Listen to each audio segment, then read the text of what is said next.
2024 में चुनाव होने वाला है और इस चुनाव का जोरों शोरों से प्रचार चल रहा है, लेकिन उसका प्रचार नहीं चलेगा जो अपने देश का भविष्य है।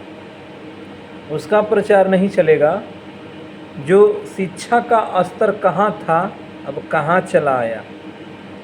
उसका प्रचार नहीं चलेगा।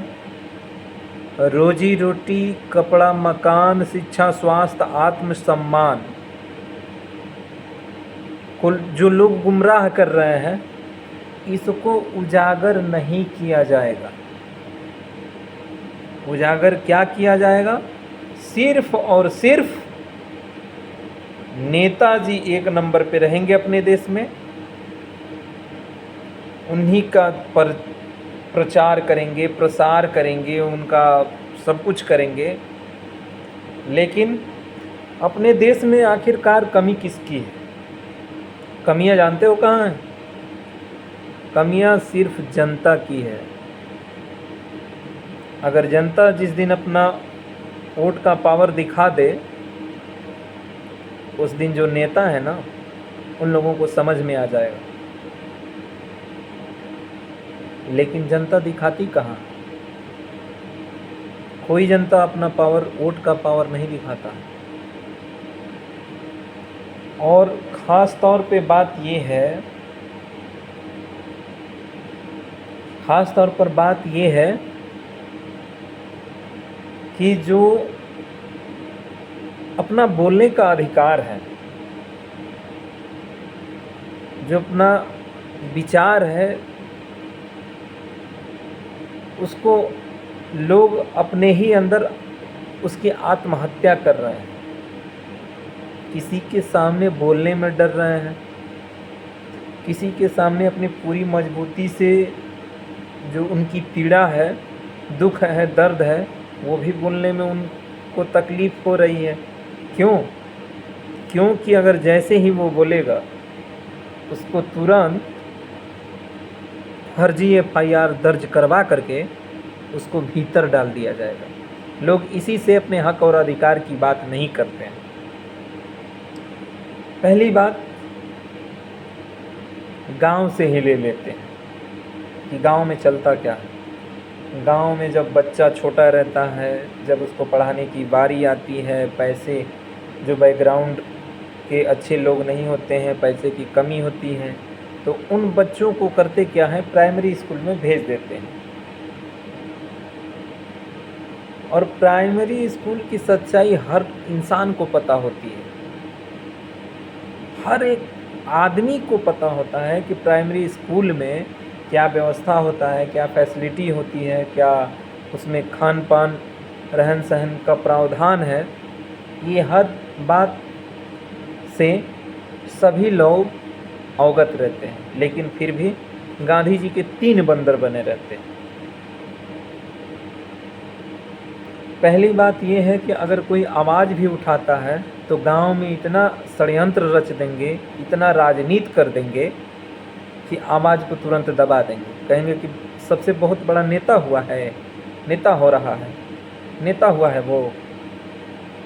ऐसी ऐसी प्रतिक्रिया आती है। ये नहीं कि अगर कोई मतलब शिक्षा स्वास्थ्य को ले करके अगर कोई आवाज़ उठाता है तो उस आवाज़ में सारे लोग साथ रहें, ऐसा कोई प्रावधान नहीं है अपने गांव के भीतर। बस सिर्फ और सिर्फ एक ही बात है, आप भी सुन लीजिए और आप लोग भी। सिर्फ और सिर्फ एक ही बात होता है कि गांव में अगर कोई भी दिक्कत होती है ना, तो सबसे पहले सारे लोग कहते हैं कि प्रधान हमारे बहुत करीबी हैं, प्रधान जी से हम जा कर के मिलेंगे और प्रधान जी जो कहेंगे उसके हिसाब से हम काम करेंगे। ऐसे ऐसे सुनने को मिलता है कि नहीं? मिलता है। लेकिन सभी लोगों को इस बात को समझना पड़ेगा और जो अपने बच्चे हैं उन लोगों पे विशेष ध्यान देना पड़ेगा। अब तो शिक्षा की ज़रूरत भी नहीं है ऐसे,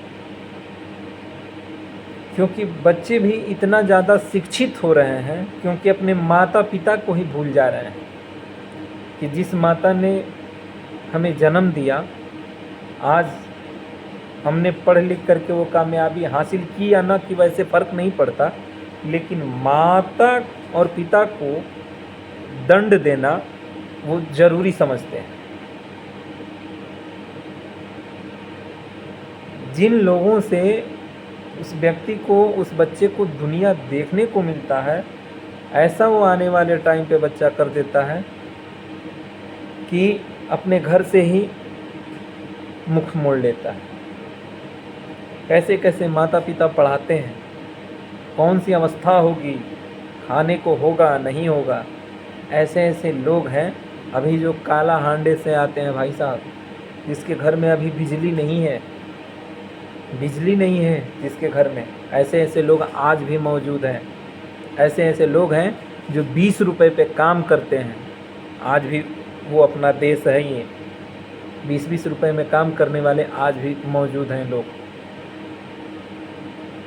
लेकिन होता क्या है, कौन सुनने वाला है? कोई सुनने वाला नहीं है। बस नेताजी के पीछे पीछे दोनों हाथ उठा लेंगे, जय जय जय जय करते रहेंगे। नेताजी सुन लिए, आकर के 2-4 शब्द बोल दिए, मैं हूँ ना, ऐसे हूँ ना। पता नहीं नेताजी कब के पढ़े लिखे हैं, अंदर से बोल रहे हैं, मुंह पे कुछ और, जुबान पे कुछ और, दिल में कुछ और, दिमाग में कुछ और चल रहा हो। बस नेताजी के करीबी जितना रहें उतना ही अच्छा है। नेताजी जो हैं सब कुछ कर देंगे, नेताजी नौकरी दिलवा देंगे। ऐसा होता भी है, हुआ भी है ऐसा। पता नहीं किस तरह से ये जो एंट्रेंस एग्ज़ाम वाले पेपर है, चाहे अध्यापक का हो, पुलिस का हो, किसी भी प्रकार की जो गवर्नमेंट जॉब आती है, वो पहले ही लीक हो जाती है। वो पहले से ही लीक हो जाता है। इस बात को समझना लोग नहीं चाहते हैं। पहले ही लीकेज हो जाता है, ये पेपर लीक हो गया, वहाँ ये हो गया। जहाँ धरना प्रदर्शन लोग देते हैं, फालतू का देते हैं। प्रोटेस्ट करने से कोई फ़ायदा होता है?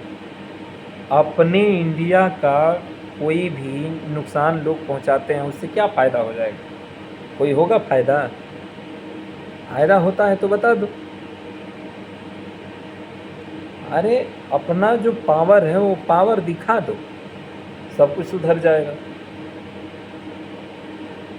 हम सभी लोगों को बोलने का अधिकार है, संविधान हमें ये हक और अधिकार दिया है, ये हम मौलिक अधिकार है। तो लोग बोलने से पहले ही डर जाए, अरे ये तो डीएम साहब हैं, सीएम साहब, हम बोलेंगे नहीं, फर्जी मुकदमा हो जाएगा, फर्जी कार्रवाई हो जाएगी, फर्जी इनकाउंटर हो जाएगा। बोलने से क्यों डरते हैं लोग? 1947 में देश आज़ाद हुआ था। कुछ लोग तो कहते हैं कि 1947 में देश तो आज़ाद हुआ था, लेकिन अपनी जो मेंटलिटी थिंकिंग है ये आज़ाद नहीं हुआ। और ये सही बात है, जिसकी लाठी उसकी भैंस, ये बात सही है, सही भी है। अपने देश में शोभा भी देता है, अगर ये बात को रखा जाए तो शोभा भी देता है। लेकिन होता क्या है? कुछ नहीं होता है। बेटी बचाओ, बेटी पढ़ाओ, बेटी सारी सड़कों पे हैं, आधी रात या पछली रात तो छोड़ो, दिन में ही बेटियों के साथ तरह तरह के मामला सामने हैं आप लोगों के। इसलिए सेल्फ डिपेंडेंट बनो, अपने आप पे भरोसा रखो, उसके बाद कोई भी कार्य को करो, आपको कामयाबी मिलेगी। इसलिए मिलते हैं नेक्स्ट वीडियो के साथ, तब तक के लिए जय हिंद, जय भारत।